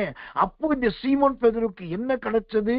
யோவான் சுவிசேஷத்தின் புஸ்தகம் 21ஆம் அதிகாரம் 11வது வசனம். யோவான் 21:11 வாசிக்கிறேன், ஜெபத்தோடு கவனியுங்கள். கடைசியாக கர்த்தர், சீமோன் பேதுரு படவில் ஏறி 153 பெரிய மீன்களால் நிறைந்த வலையை கரையில் இழைத்தான். நிறைந்த வலை, நிறைந்த வலை. இந்த சீமோன் பேதுருவின் 6 தேவ பலனில் 5 தேவ பலன் ஆண்டவரை பிரதிபலிப்பது. அதை பார்த்த ஆண்டவர் 6வதாக அவனுக்கு கொடுத்த ஆசீர்வாதம் என்ன தெரியுமா? சிலர் சொல்றாங்க வழக்கிழியத்தக்க ஆசீர்வாதம், சிலர் சொல்றாங்க மற்றவர்களை கூப்பிடத்தக்க ஆசீர்வாதம், சிலர் சொல்றாங்க 153 பெரிய மீன் ஆசீர்வாதம். நான் அதெல்லாம் சொல்லுங்க, எனக்கு பிடிச்ச ஒரு வார்த்தை என்ன தெரியுமா? அந்த யோவான் 21:11 சொல்லுது, நிறைந்த வலை. அல்லேலூயா, நிறைந்த வலை. இவனுக்கு கிடைத்த ஆசீர்வாதமும் நிறைந்த வலை, இவனுடைய ஊழியமும் நிறைந்த வலை. இந்த வாக்குத்தத்த வசனத்தை வைத்து இன்றைக்கு இந்த இரவுக்கிற ஜெபத்துக்கு வந்தேன் என் அன்பு விசுவாச தேவ பிள்ளைகள், போதக பிதாக்கள், கர்த்தரே பிள்ளைகள் எல்லாரையும் நான் சொல்றேன், இந்த யோவான் 21:11 படி நிறைந்த வலையாக உங்க வலையை கர்த்தர் மாற்றுவார். உங்க வீடு என்கிற வலை நிறைந்த வலையாய் மாறும். உங்க ஆவிக்குரிய ஜீவியம் நிறைந்த வலையாய் மாறும். உங்களுக்கும் கிறிஸ்துவுக்கும் இருக்கிற ஐக்கியம் நிறைந்த வலையாய் மாறும். தேவாதி தேவனுடைய நிறைவு உங்களில் உண்டாகும் இயேசுவின் நாமத்தினாலே. நிறைந்த வலை, நிறைந்த வலை. தேவனுடைய வார்த்தை ஒண்ணு தேவனுடைய சமூகத்திலிருந்து வருகிறது என்று சொன்னால் அது சாதாரணமாய் வராது. கர்த்தர் நல்லவர், கர்த்தர் நல்லவர், கர்த்தர் நல்லவர். எனக்கன்பான தேவ பிள்ளைகளே, அந்த நிறைந்த வலையை ஆண்டவர் உங்களுக்கு கொடுத்து எல்லா குறைவையும் நிறைவாக்குவாராக, எல்லா இல்லாமையை மாற்றுவாராக, எல்லா தயவினாலும் கர்த்தர் ஆசீர்வதிப்பாராக. கர்த்தருடைய கரமும் கிருபையும் உங்களோடு இருக்கட்டும். கடைசியாய் இந்த நிறைந்த வலைக்கு ஏதுவான ஒரு வாக்குத்தத்த வசனத்தை உங்களுக்கு சொல்லிவிடுகிறேன். வேண்டியவர்கள் குறித்து வைத்துக் கொண்டு ஸ்தோத்திரம் பண்ணுங்க, வேண்டியவர்கள் எழுதி கொண்டு ஜெபம் பண்ணுங்க, வேண்டியவர்கள் இதை இருதயத்தில் பதித்துக் கொண்டு விசுவாச அறிக்கையிடுங்க. அப்படியே நிறைவேறும். கடைசி வசனம் ஏசாயாவின் புஸ்தகம் 25ஆம் அதிகாரம் 6வது வசனம். ஏசாயா 25:6. சேனைகளின் கர்த்தர் இந்த மலையிலே சகல ஜனங்களுக்கும் ஒரு விருந்தை ஆயத்தப்படுத்துவார். அது கொழுமையான பதார்த்தங்களும் பழமையான திராட்சரசமும் ஊனும் நிணமும் உள்ள பதார்த்தங்களும் தெளிந்த பழமையான திராட்சரசமும் நிறைந்த விருந்தாயிருக்கும். அல்லேலூயா, நிறைந்த விருந்தாயிருக்கும். ஒரு தகப்பன் ஸ்தானத்திலிருந்து சொல்றேன், இந்த தேவ செய்தி கேட்கிற ஸ்தோத்திரத்தோடு ஜெபத்தோடு கேட்கிற ஒவ்வொருத்தர் வாழ்க்கையிலும் யோவான் 21:11, ஏசாயா 25:6, இந்த 2 வசனத்தின்படி நிறைந்த வலையையும் நிறைந்த விருந்தையும் ஆண்டவர் உங்களுக்கு கொடுப்பார், கண்டிப்பாய் செய்வார். கண்களை மூடி ஆவியில நிரம்பி ஒப்பு கொடுத்து எல்லாரும் கர்த்தரை ஸ்தோத்திரம் பண்ணுவோம் இயேசுவின் நாமத்தினாலே. அன்புள்ள நல்ல பரமபிதாவே, நல்ல அருமையான இந்த சாயங்காலம் கடந்த ராத்திரி நேரத்தில் அப்போஸ்தலனாகிய பேதுருவின் வாழ்க்கை வரலாற்று அவனுடைய திரு நாமங்களை குறித்து கர்த்தர் எங்களுக்கு ஒவ்வொரு நாளும் விளங்க காட்டி வருகிறேன். அதிலே சீமோன் பேதுரு என்கிற அந்த நாமத்தை குறித்து நிறைய காரியங்களை சொல்லி சீமோன் பேதுருவின் 6 பலவீனங்களையும் 6 தேவ பலனையும் காண்பித்து அதில் குறிப்பாய் யோவான் 21:11, ஏசாயா 25:6 படி இந்த கூட்டத்துக்கு வந்த தேவ செய்தியை கேட்ட எல்லா தேவ பிள்ளைகளுக்கும் குடும்பங்களுக்கும் நிறைந்த வலை உண்டாவதாக, நிறைந்த விருந்து உண்டாவதாக. நிறைந்த வலையும் நிறைந்த விருந்தும் குறைவில்லாமல் கிடைக்கட்டும். நல்ல சாட்சிக்கு உதவி செய்யும். இந்த செய்தியை திரும்பவும் ஆடியோ மூலமாக, யூடியூப் மூலமாக, லிங்க் மூலமாக யாரெல்லாம் போட்டு கேட்கிறார்களோ அவர்களுக்கும் நிறைந்த வலையும் நிறைந்த விருந்தும் கிடைப்பதாக இயேசுவின் நாமத்தில் ஜெபிக்கிறோம். ஜெபம் கேளும் ஜீவனுள்ள நல்ல பிதாவே. ஆமென், ஆமென், ஆமென்.